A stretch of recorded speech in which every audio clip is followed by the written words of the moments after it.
hear him hit. Let's go down after him.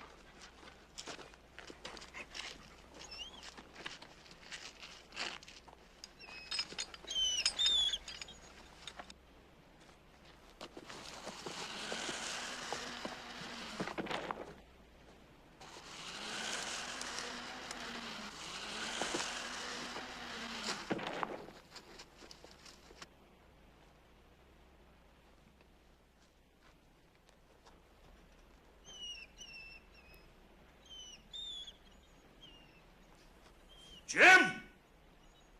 Hey, Bill!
Save the left stage booms.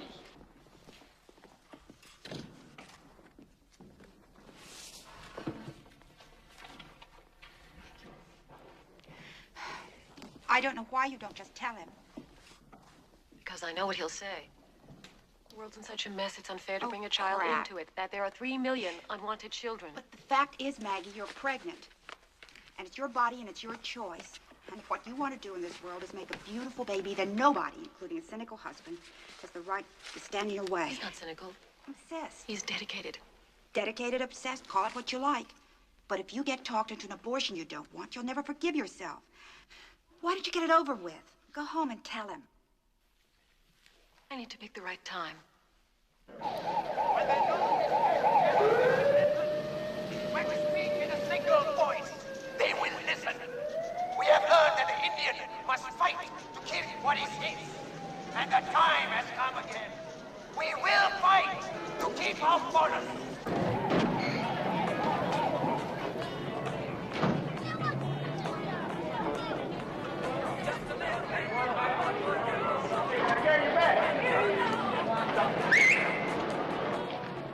Right there, sir. Okay. Hey, take this for me and show you away, will you? All right. Okay, I'll tell you when.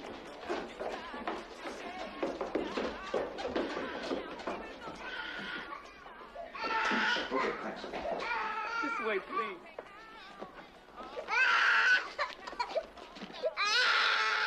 Okay, it's all right. I showed it to the man. He said it was chicken pox. I said to him, there's rats in here. He said, this is chicken pox. I said to him, ain't no chickens in here. There's rats in here. And them rats bit my baby.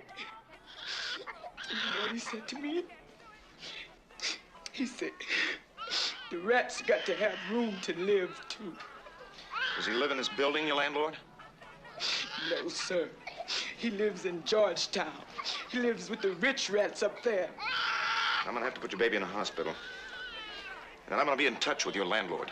How about put my landlord in the hospital? That's what I'd like to do. So would I. Well, let's take care of your baby first, okay?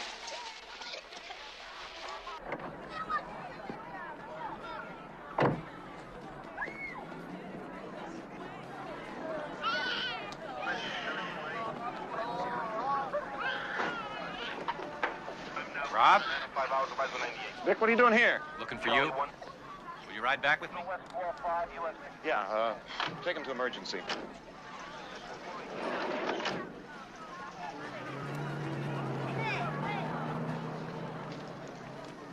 You really look tired. Yeah? The hour's getting to you? Not the hours, it's a damn futility.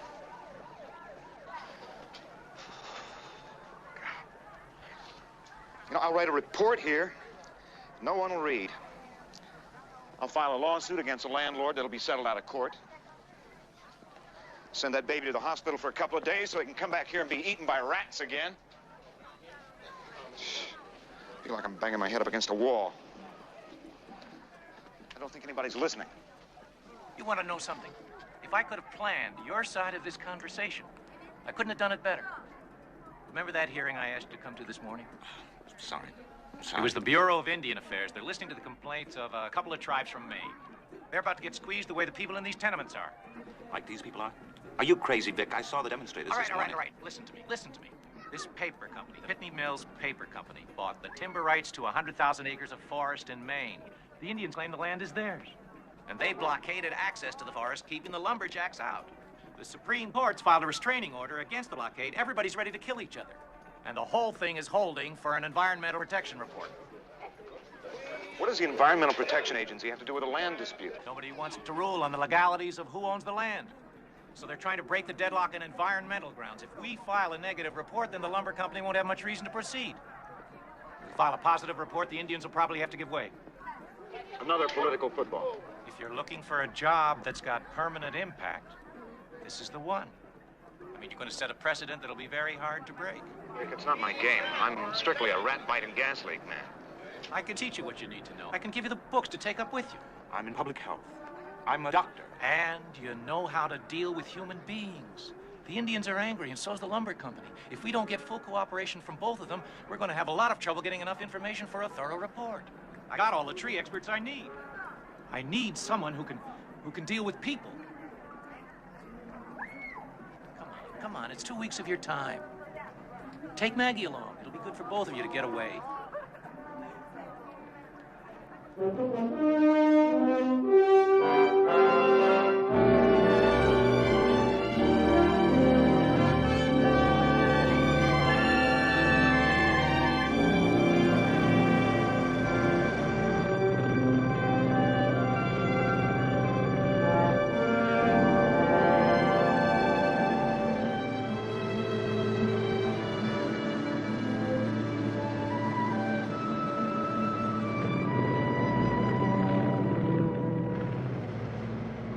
It's beautiful. It's so peaceful.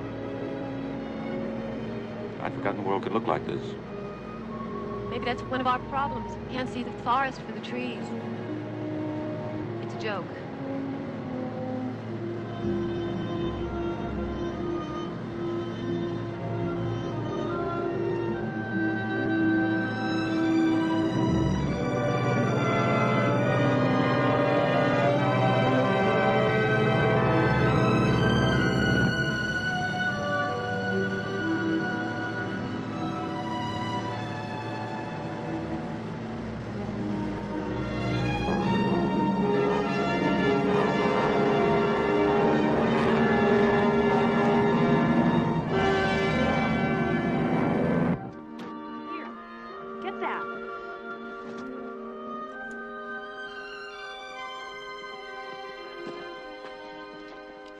camping?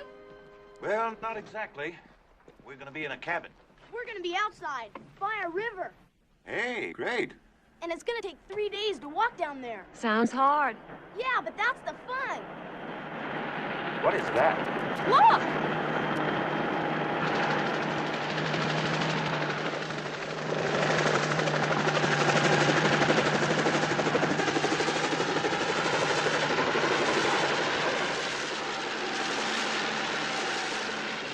It's the damnedest thing I've ever seen. What do you think you're doing? Mrs. Burns. Cecil Isley, Pitney Lumber Company. How do you do? Have a nice flight. Indeed. Yeah, my wife, Maggie, Mr. Isley. Welcome to the state of Maine, Mrs. Burns. Council? Well, I got a car for you, like your office wanted. Somebody to drive it so you can ride up the lake with me. Fine. That a Ruggieri? Montagna. You know cellos. Well, I know wood. That's got a balsam back and a spruce belly and a maple bridge. 3 different kinds of trees in there. Very impressive. Yeah, I can't carry a tune in a bucket, though. Hold it! Excuse me. Here you go. The biggest fiddle you ever saw. Yes, sir. Excuse me, what's that dog doing up in the air? Oh, that's what's left of our search and rescue team. Secure that well. Beg your pardon, I don't quite understand. Oh, a couple of men got lost up in the mountains. Men from our company, as a matter of fact. Lumberjacks. They sent up the search team from Androscoggin and go looking for them.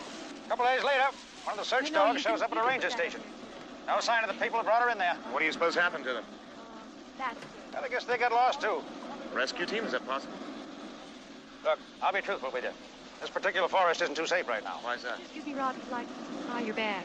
That's okay. Well, the Indians, they're angry in there. They're trying to keep the lumber company out any way they can. People start disappearing, and the Indians spread the word that they were taken by Katahdin. That's one of their legends. They call it Katahdin.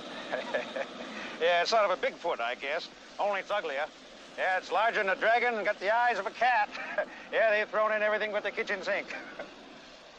Oh, yes, my wife put together a box of groceries for you. Yes, thank you. I saw that. I guess you're going to have everything you're going to need. You follow me in there, Kelso. Right, sir. See, the idea of this legend is to frighten the lumberjacks out. They're almost as superstitious as the Opis. Yeah, Opie. Opie, oh, Opis, original people. Yeah, that's what they call themselves now. The Assiniboines, Passamaquoddy, Wampanoags, and the Yurok, they all joined together, call themselves the Opis. Mr. Baird? What about those people, the ones who disappeared? Well, I'll tell you something. If you ask me, I wouldn't have sent a search team in there. I'd have sent a posse. Why is that? You think the Indians did it? No doubt in my mind.